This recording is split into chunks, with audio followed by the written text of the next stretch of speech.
Ladies and gentlemen, welcome again to the Inclusivity Lounge Online, organized by Women on Top with the support of the US Embassy in Athens and under the auspices of the General Secretariat for Gender Equality and Family Policy. We are now going into our third panel about ethical technology and algorithmic bias. And we have together with us Mrs. Antigone Papanikolaou, hello, Legal and Corporate Affairs Director at Microsoft Greece. We also have Greece, Cyprus, and Malta. Yeah, don't forget those. That's great. We also have with us Dr. Beth Singler, Junior Research Fellow in Artificial Intelligence at Homerton College. Mrs. Dr. Singler, welcome. Kathleen Walch, Managing Partner and Principal Analyst at AI-focused research and advisory firm Cognilytica. Mrs. Walch, welcome. And Mrs. Artemis Seaford, Public Policy Manager, Cybersecurity Policy at Facebook. Welcome everyone in our panel. I want to set the stage and share some examples about what we talk about when we talk about AI bias. So can you share any blunders that, any instances where you as a company or as a sector in general have fallen prey to the dangers of AI bias, and what have you learned from that? Mrs. Papanikolaou? Yeah, thank you, Stella. Thank you for the invitation as well. I think we all know about the examples when the first facial recognition was introduced with the algorithms that were used and the data that they were fed to recognize wrongly people of color or even women.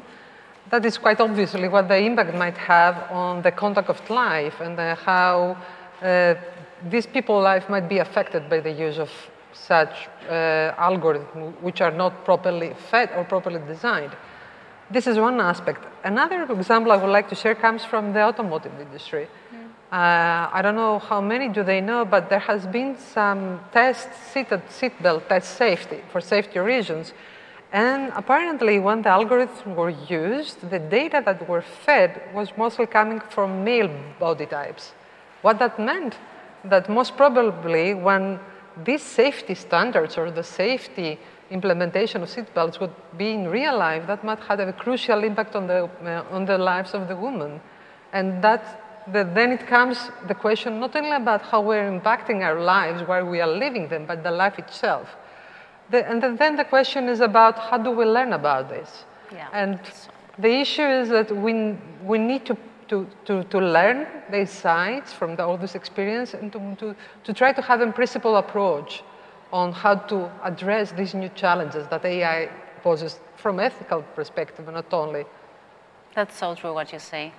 Dr. Singler, any examples from other instances of algorithmic bias, of bias in technology that happened, and you know about it? In the UK last summer, we had an instance where an application of algorithmic thinking in an automated decision-making system that predicted students' grades. Because of the pandemic, they weren't able to take the usual exams that they do.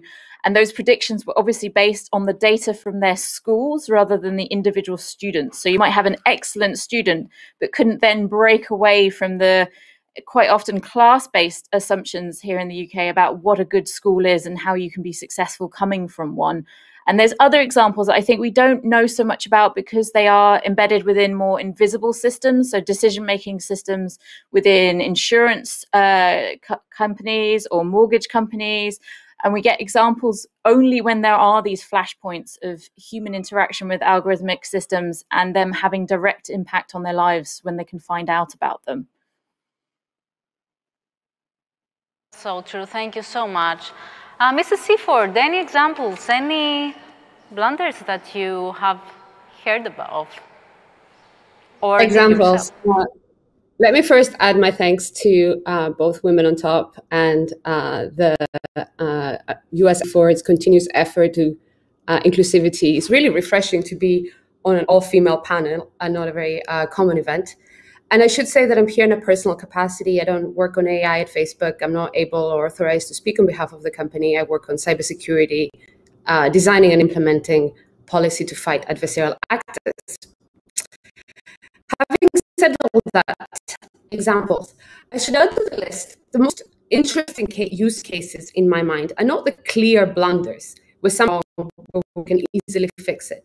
But the controversial cases that are routine and tend to be incredible. Examples already given to that, I would add worthiness that have real-life impact on whether people can access lines of credit. Use cases in criminal justice have been controversial in the past with the use of AI or machine learning to predict recidivism, and nowadays with the use of facial recognition to identify individuals that were implicated in previous crimes. And of course, there's an ever-increasing debate, as well as opportunity, but risk at the same time, in the use of AI in hiring and promoting decisions in the workplace. And of course, there are many other areas where AI is applicable and controversial and may lead to blunders, but these are some areas that have high impact on people's lives and should be perhaps particularly scrutinized.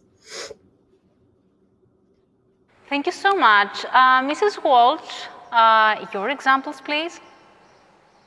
Yeah, I've liked everybody's examples so far, and I think that there are those, big headline examples that we see where hiring may have been affected, or, rates of recidivism about, will people reoffend? Some examples, though, it is some of those smaller ones that you don't actually see. There was a really great example where a wildlife was trying to find wolves in the wild in one of the national parks in the United States. And so they built a what they thought was a wolf detector. And when they put it into the real world, what they found was that it was actually a snow detector, where it was not picking up on the wolves, but it was being able to detect if there was snow on the ground or not. And I think that, we need to be careful when we're building these systems about what we take into account, because sometimes, there may be bias in the data that we use that we don't even realize. Thank you so much. I love and I hate at the same time how diverse your examples were, because it shows that this kind of bias is everywhere. And I wanted to ask Dr. Singler, why do we keep integrating bias in our technologies? And what do we need to learn, or what do we need to change in order to create more inclusive technologies?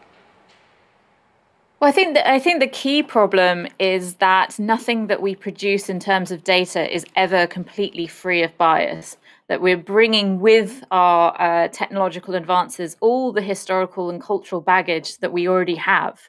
There is a presumption, the narrative around AI and similar technology is that it is supremely rational, it's devoid of the messiness of human experience, but actually it's all there in the data that we're feeding it. And actually the presumption that we can provide enough data to know everything about everyone and treat them fairly because of that knowledge is a bias in itself. There are attempts to wash data. I think that presumes that there is a way to produce completely unbiased data, that you're actually just replicating a different form of bias by trying to restore. You might seek instead some sense of restorative justice instead of bland equality, that actually we want to try and push forward particular narratives and help particular groups. But it's going to have to be a very self-reflexive process as we develop this form of technology. We should always be questioning where bias can creep in. I love this last point about self-reflection. I think we need to get back to this later. Mrs. Seaford, is the existence of data or our access or lack of access to data, do they create barriers in how we can create more inclusive technologies? Or the problem is not data, and we have all the data in the world that we need, and we need to change something else in our approach to designing technology? Oh, this is such an interesting and big question. I would say this, there are at least 3 distinct areas where problems of bias or other issues can come in when designing AI systems. One is the data we use. The other is the actual algorithm, how that is designed. And the third is how that is applied. So any of these areas can have problems. So data is just the beginning. But when we look at data itself, the issues there are also multiple. So on the one hand, there is a lot of data in the world. In fact, there might be too much data in the world. Who has access to that data and whether that access is equitable and whether we have enough protections for people's data, etc., is a big ongoing debate. The mere existence of data is not necessarily a problem, although when you have algorithms that require a lot of data, sometimes there's a limit of them, technical. In terms of bias, the issue is what data we use, not how much of it. And from the example given earlier about the seatbelts, for example, the algorithm was clearly based on partial data because it didn't include adequate female data. So partiality of data can be an issue. The second thing that I think is also implicit in Beth's comment is whether that data itself is biased. So think of the example of a data set that indicates that men were hired in a job and did better at that job. Now, it's quite likely that they were in fact better in that job, but it might also be the case that they got better reviews because of prevailing sexism. Just looking at that data without being able to dive deep into the situation is not going to tell us what is actually the case. So when you train an algorithm on the basis of that data set, it's just going to spit out on the other end the same bias, what is known as garbage in, garbage out in the industry. Thank you so much. I wanted to ask Mrs. Walch about motivation. What is the motivation that will keep the creators of technology and policymakers and decision makers in the fields of technology from creating exclusive technologies? So is it law? Is it education and training? Is it public pressure? What is it that will help us persuade the makers, the creators, to create more inclusive technologies? I think that's a great question. And at the end of the day, it's really going to come down to a variety of different factors. AI is a transformative technology. And like any transformative technologies, it's going to have impacts on society, on people's lives. So I think that, you will get pressure from users and society just in general about how this should and, shouldn't be used. I think we need to be careful, though, about laws and regulations getting ahead of the technology, because since this is transformative and it is going to have such a major impact on people's lives, you need to figure out how the technology is going to be used and then create and craft laws and regulations around that rather than the other way, so that people don't abuse and misuse and find workarounds for that. So, in order to create this very inclusive rather than exclusive technology, I think that it's a number of factors that need to come into play, and they all are very important and need to be all weighed. But I think that, society, I think that businesses need to take on a responsibility of this as well, governments, and then, make sure that we do have laws, regulations, and continue to, keep everybody informed and educated. I think education is a huge, huge thing that should not be overlooked. And that's education from the people that will be building this technology, but also education for the users of the technology as well. Thank you so much. Mrs. Papanikolaou, I think technology moves faster than the law surrounding technology does. So how can we counter that? How can we make sure that law catches up with technology? I think this is a question, eternal question. Technology always will be ahead of the law. The difference, if you ask me, this time with AI is that if we look at the back, because we can get some learnings from our history, and we see the other technological eras, like for instance, automobile area, or television, or telephone. I mean, there has been a long period that these technologies were flourished without regulation, even self-regulation. But is this the right approach for this specific time when we have a technology which is going to be so invasive in humanity? We may need to think as we're bringing technology to humanity, we may need to think more about how we can bring humanity to technology.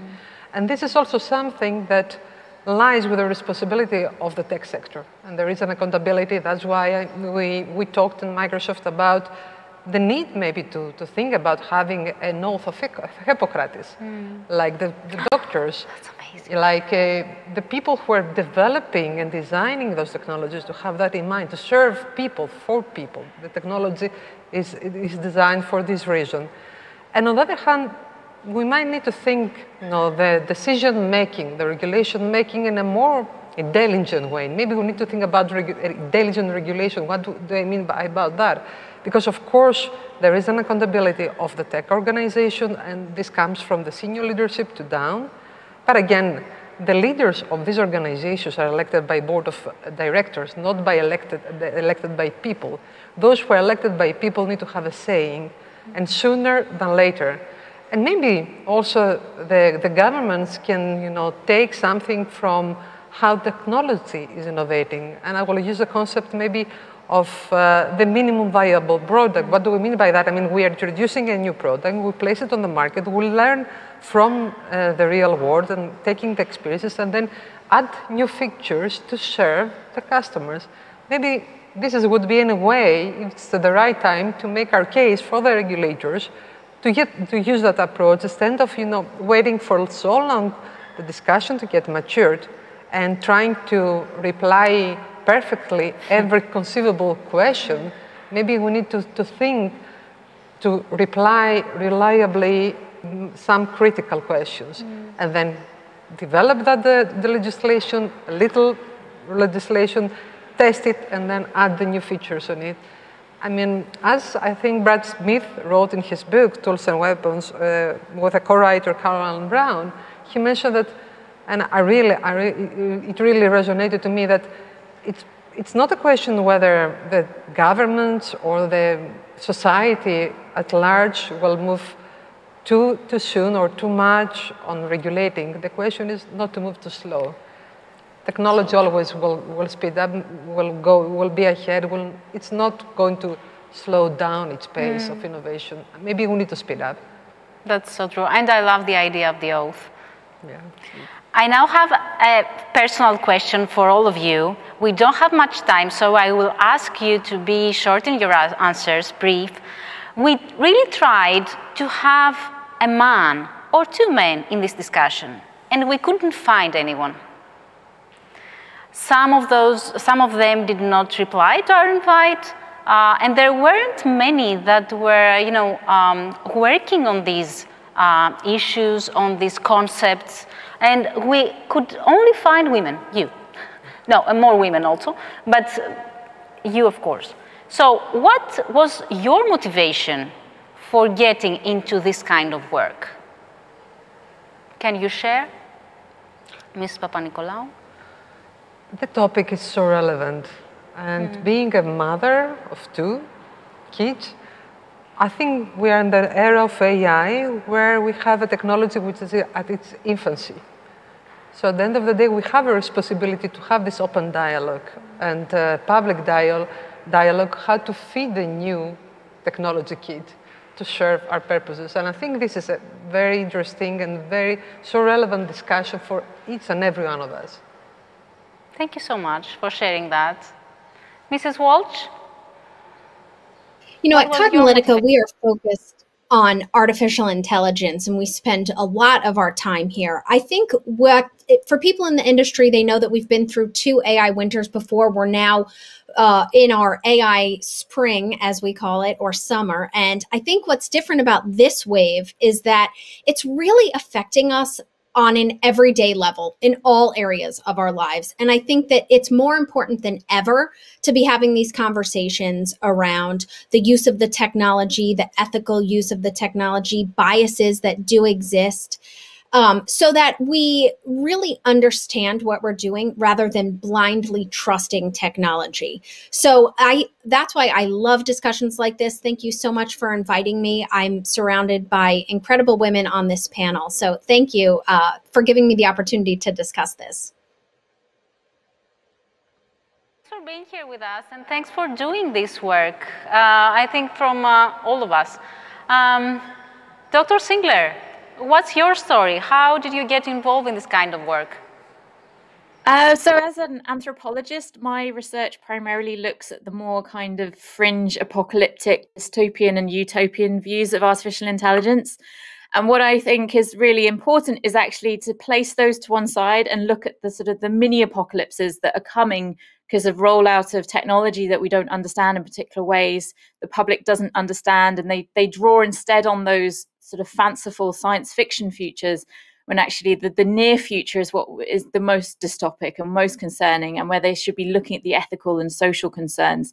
So I'm really engaged in trying to inform as much as possible while looking where those stories come from. So I'm really interested in the narratives that drive our interest in technology and how we perceive it. And I think sharing a panel with so many people with so many different technological and sociological interests really helps to get that message out that we need to be looking at the near future rather than the big scary Terminator future. Are there many men in this kind of research? There are possibly, I mean, broad sweeping statement about demographics. There are more men, it seems, concerned about the big, scary, existential, apocalyptic future than talking about the near term. Although there are some very good ethicists looking at near-term sociological and societal impacts as well. But it does seem, I think, and it's a generalization, that female academics I meet are looking more at the societal side. Thank you so much. That's a great insight. Mrs. Seaford, why did you decide, how did you decide to get involved in this work? Yeah, so I started off as a philosopher, a political theorist, really. That's what my research was in. And in that field, we talk about equality and equity and justice. And these are perennial questions that have been discussed since Plato on. This new technology provides an area where the stakes are very high, the answers are not there, but the problems are still the same. So we talk about bias in AI as something scary, and it can be, but it's also an opportunity. It gives us a new perspective into these old problems. When we're deciding how to design an algorithm, we talk about equality on the one hand and equity on the other, and what that means, and the answers are not obvious. So it's an area where the stakes are high. We don't have the answers yet, but we can enlarge our collective understanding by debating sometimes very old perennial human questions in entirely new ways. I think you gave a great recipe for curiosity that someone can use to get into a professional field of interest, and I'm really happy that in our next 3 panels we will explore the question of how to get more women involved in the tech sector and in the decision-making process of these kind of questions. So thank you all very much for being here with us today. I hope you enjoyed the conversation and that you gained some useful insights from it. And I'm looking forward to following your work. Thank you. Thank you. Thank you. Thank you.